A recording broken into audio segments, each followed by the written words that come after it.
Welcome back to Ferris Sports Update. Time to check in with men's basketball. We're joined by head coach Andy Bronkema. And Coach, first of all, welcome to the show. Thanks. A fantastic week for your team winning the GLIAC Tournament Championship. And I know the 3 games you had to play in the conference tournament were not easy by any stretch. No, right down to the wire or down double digits in all the games, and found a way to pull them out. And really proud of our group for doing that, and just really staying the course through the 40 minutes and finding a way. And all those cliches came true in the tournament for us. And now we're champs and moving on to the next tournament. You started off the week against Parkside at home, a team you had beat twice in very close games, and another close game in the quarterfinals on Wednesday night to get to the semifinal round. Crazy close game. At their place, they hit a 3 to force overtime. We win in overtime. At our place, they miss a 3, which would have forced overtime. And then they, in the tournament, had a 3 to win the game or take a lead with seconds remaining that they missed. And then we cleared the rebound that was bouncing around on the floor. So great games with them. They're well coached. They play the game the right way. They have their style of play. Their players are playing well, playing their best basketball at the end of the year, which I think we are too. And it just made for a great game, and we came out on top. But it was just one play. One play made the difference. That win lifts you into the GLIAC semifinals, and as we go to the highlights, took on a Wayne State team here in the first game of the weekend, and a team that had been playing well here down the stretch. Oh my goodness, yeah, so they make one of the biggest plays in all of the GLIAC this year in the last regular season game against Saginaw to qualify, and then they win a tiebreaker, so they become the 7th seed, and the reward is to go up to Lake State, one of the best teams in our league and our region, and they beat Lake State, and they're, like you said, just hot, so we're playing them here. They get off to a hot start. They're up 11 going into half, and Vegas tips one in, cuts it to 9, but we were able to play well in the second half and get it done. But very good team, young team. I mean, they're going to have everybody back.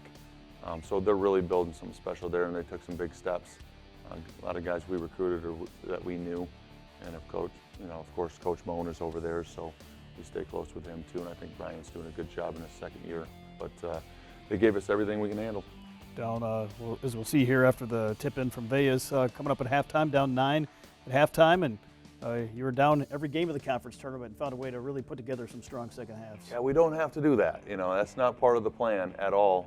It's just the fact that these teams we're playing are really good, and the right type of desperate. You're playing in these tournaments, and Wayne State wants to make the national tournament, so they got to win this tournament. And same for Grand Valley in the finals, and plenty good enough to win it. And as it turns out, who knows? I really think we had to win this tournament to get in. Just the way the strength of schedule and some of the numbers panned out. Of course, I liked our resume, but it's a regional tournament, and there's a lot of formulas involved, and some things out of your control. So I think we had to win it too, and these teams are just playing, for that berth. Just saw a basket from Vegas right there. Maybe talk about his weekend, going back to his hometown, and monster weekend, named the GLIAC Tournament MVP.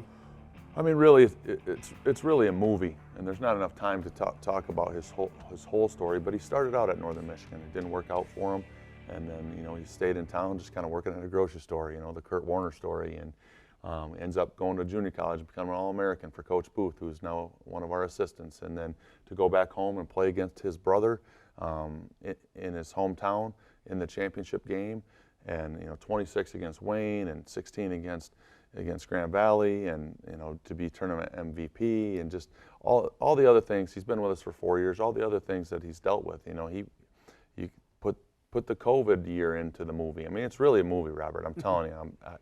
We need to patent it so we can get the rights to it, because it is an unbelievable story. And only a good story if you win. And we won that championship game. He was the MVP, and it was really special. As we go to the highlights of that game after the win over Wayne State, taking on Grand Valley, and 2 West Michigan rivals meeting all the way up in Marquette here for a GLIAC championship. Yep, split the regular season. Of course, we played them the first time. They didn't have Marius, and he's a big-time player. Here's the brothers going at it, the national anthem brothers.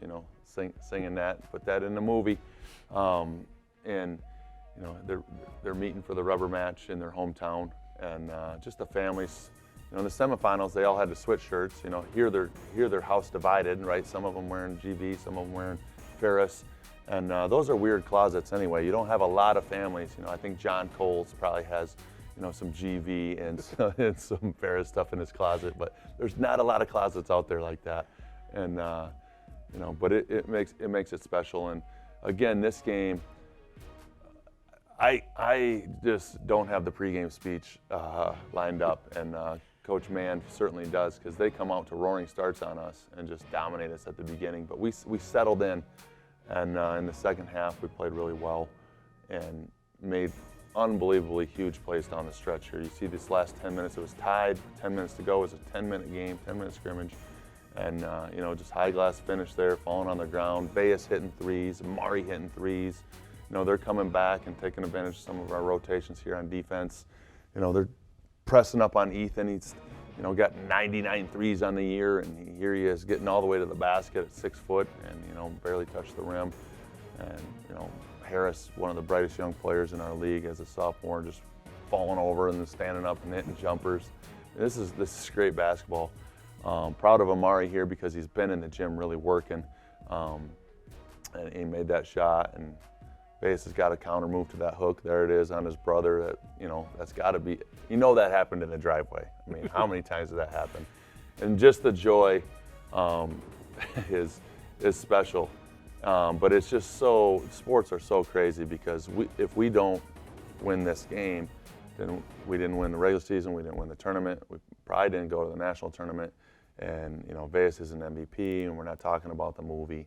And, you know, a lot of these guys that came here to try to do something special with the team, you know, it's just a little different taste in their mouth, a little different feeling, and we really wouldn't have changed anything. Our approach and the process was the same. So I'm excited for them that they get to feel that, but I also understand teams that don't get to do it, or if we didn't get to do it this year, you just can't be disappointed.